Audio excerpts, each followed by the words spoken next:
Welcome back to the channel, everyone. Today we're stepping inside a public library, but what should be a simple visit turns into a full-blown clash over your constitutional rights. Staff tried to stop filming, but the auditor knows the law better than they do. Watch closely and see who comes out on top. And don't forget to hit that like button to spread awareness about your rights. In the city of Pawtucket in Rhode Island, we're at the public library. This library right here has a unconstitutional policy of no video recording inside. So we're gonna go and stand our ground. Let's see how it goes.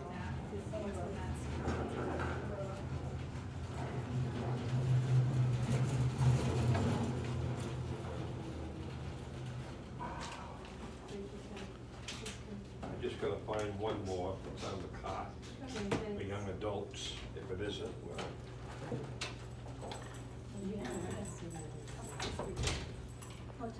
Thank you. yeah. I need you to stop filming, sir. We don't want to be filmed if you don't mind. Thank you so much. I'm in public. You don't tell me what to do. Oh, geez. Go there.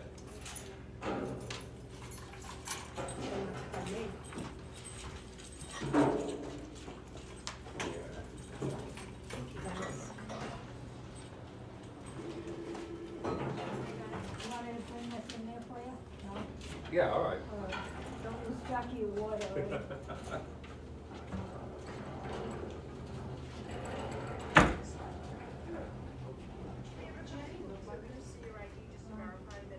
know they have some upstairs in children. Yeah. I don't think they have any.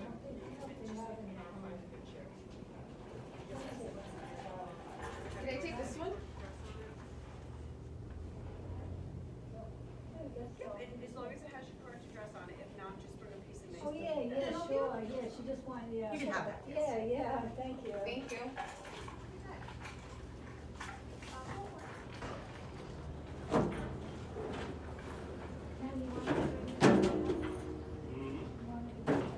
Yeah, all right.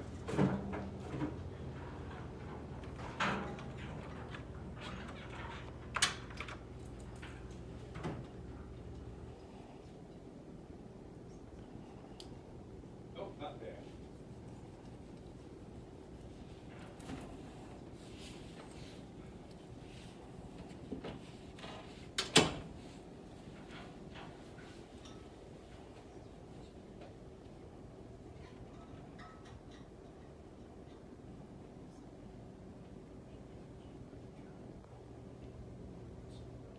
Excuse me. Yep. Is the director of the library available? The director is not. The assistant director is. Do you want to speak to her? Please.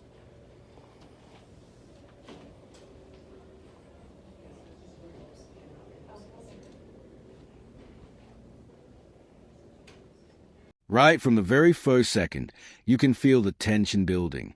The auditor steps into the Pawtucket Public Library, camera in hand, announcing a First Amendment audit. On the surface, it looks like a simple visit, polite, calm, almost routine. But then, immediately, staff react. "I need you to stop filming, sir," one employee says, trying to assert control. What starts as a quiet entry quickly becomes a clash of authority versus constitutional rights. The audience is drawn in instantly. This isn't just about a library visit.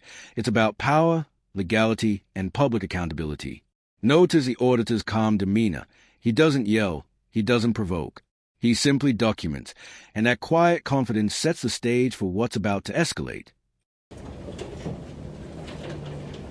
All right.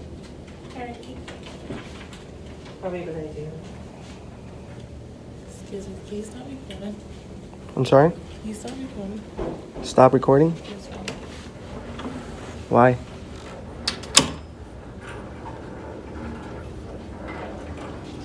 You too.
can help. We have a lot of online resources.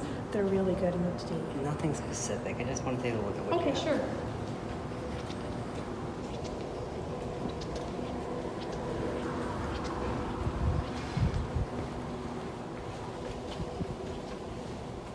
It kind of starts here in this section and goes all the way down. I don't know, have you ever been in the library before? Not this library, no. That's Sorry, fine. I just ran up the stairs. That's okay. Take your time. Get your This breath. library, we don't use Dewey Decimal because we're very large. We use Library of Congress. Okay. So that's why if you're looking for like a Dewey Decimal number, you won't find it here. So it would be this section right here on the right. Okay. And then my New Year's resolution is I'm going to work out more. And then the key is down here. If you need anything, you can't find what you're looking for, come see me. Excellent. Okay? Thank you. Oh my gosh, I'm so out of breath.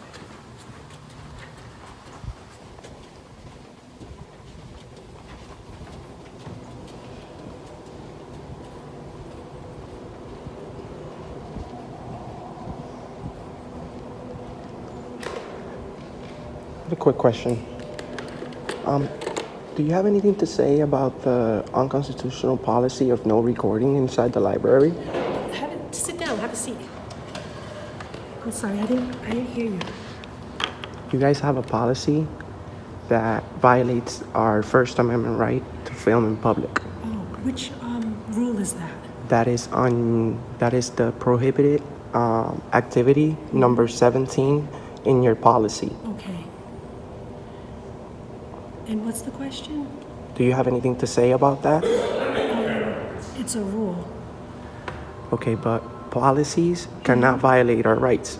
Like Okay. rule number 1 on your policies says you cannot violate any federal law or city laws. Okay. But rule number 17 contradicts that. Oh, well, that's interesting. That's very interesting perspective. Can you look it up and see it for yourself? Sure. Now the real tension begins. The auditor directly challenges a library's so-called no recording policy, pointing out that it's unconstitutional. Staff scramble to defend a rule they clearly don't fully understand. He reads a policy aloud, highlighting rule number 17 and showing how it directly contradicts federal law. The staff fumble. Their authority, once assumed, is now under scrutiny. This is a turning point. For the first time, the audience sees authority being questioned with legal knowledge and logic, and not just complaints. The suspense builds because everyone wonders, will the library admit they are wrong, or will they try to enforce an impossible rule?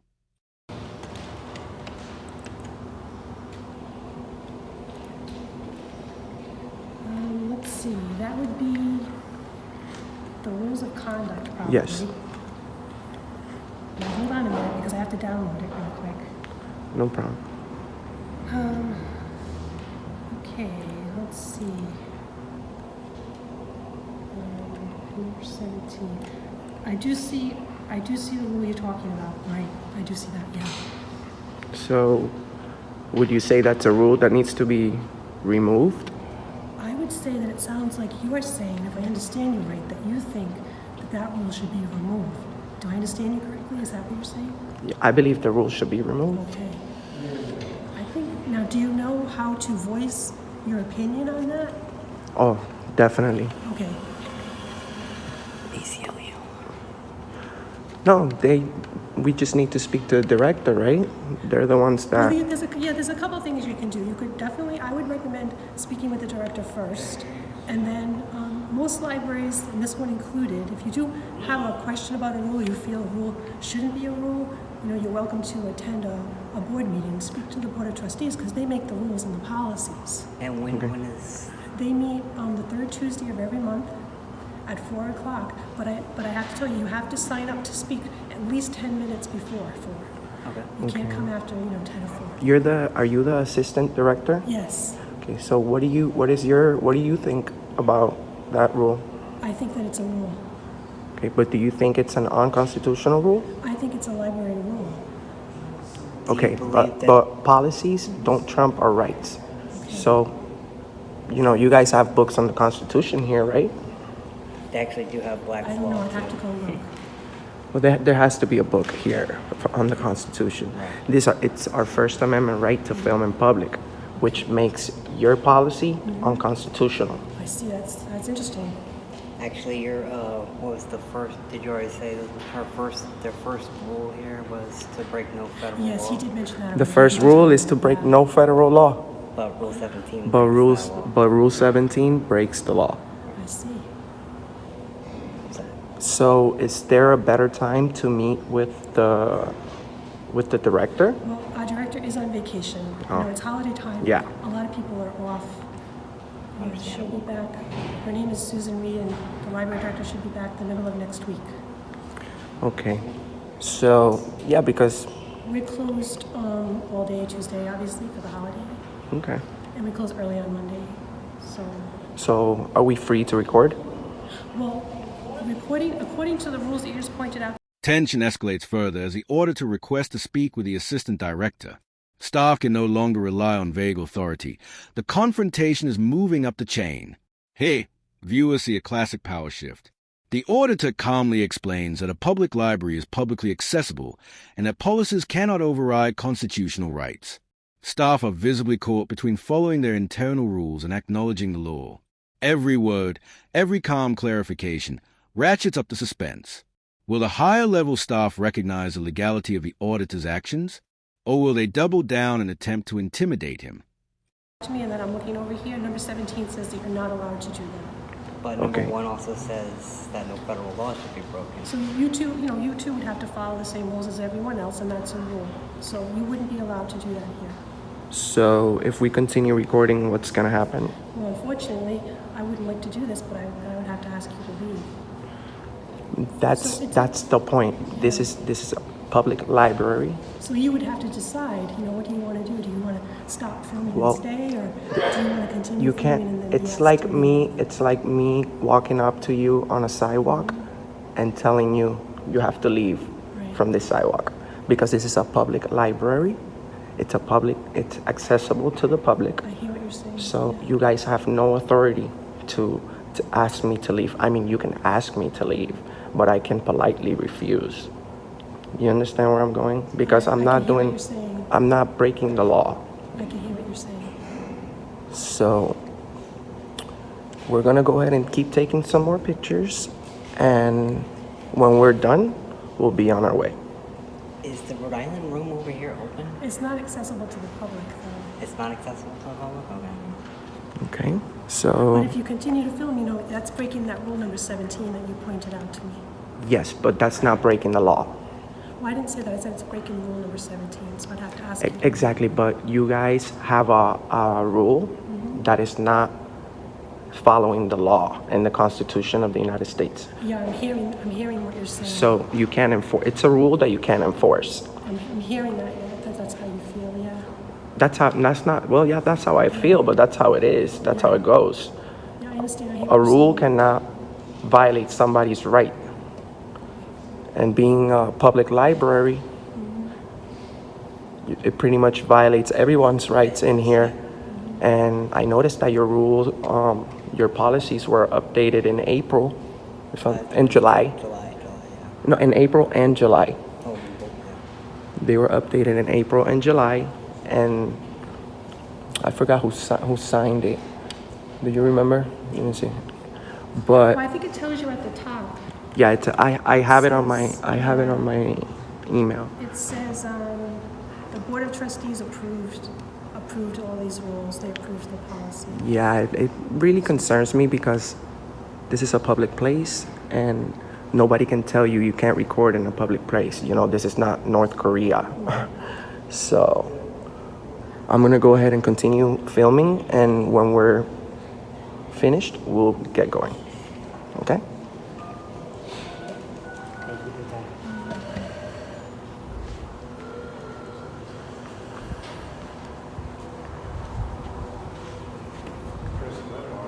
This is the climax of the audit.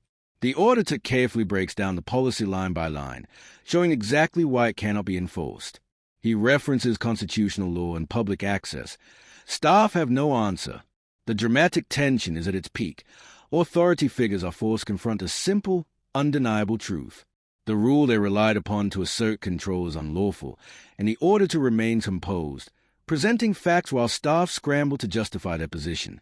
It's a powerful lesson in accountability, and a key moment that demonstrates the importance of knowing your rights. The audience sees a reversal. Control has shifted entirely to the auditor.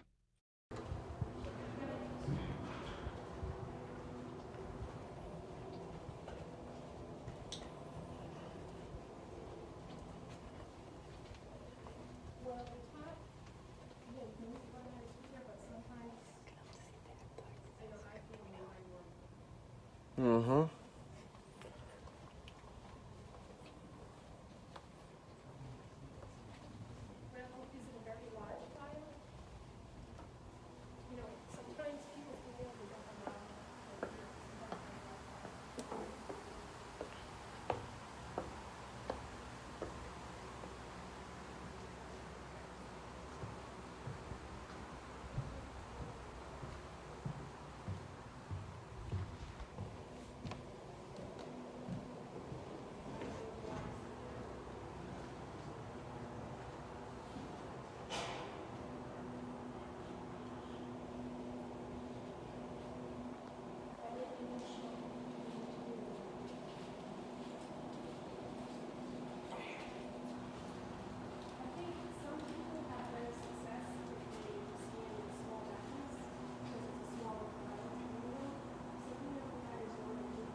Hey, what's up? Hey, everybody. This is Joe Orga. What's up? Make sure you go subscribe to his channel. JOAORGA. Yeah, we have unconstitutional policies going on here at the Pawtucket Library. The front desk lady doesn't want me filming, but their security's not enforcing anything, and I've already spoken to the assistant director. Yeah. So they know we're filming. Okay. In the final act, the auditor asserts his rights one last time. With the assistant director aware and security taking no action, he continues filming, calmly documenting the remainder of the library visit. This segment is a payoff. Viewers watch authority finally yield to knowledge and legality. No shouting, no chaos, just facts and persistence winning over ignorance. The video closes with a sense of justice, showing that constitutional rights aren't just abstract ideas. They have real, tangible impact. The auditor leaves, mission accomplished, leaving a clear message, understanding the law empowers you, and ignorance has consequences.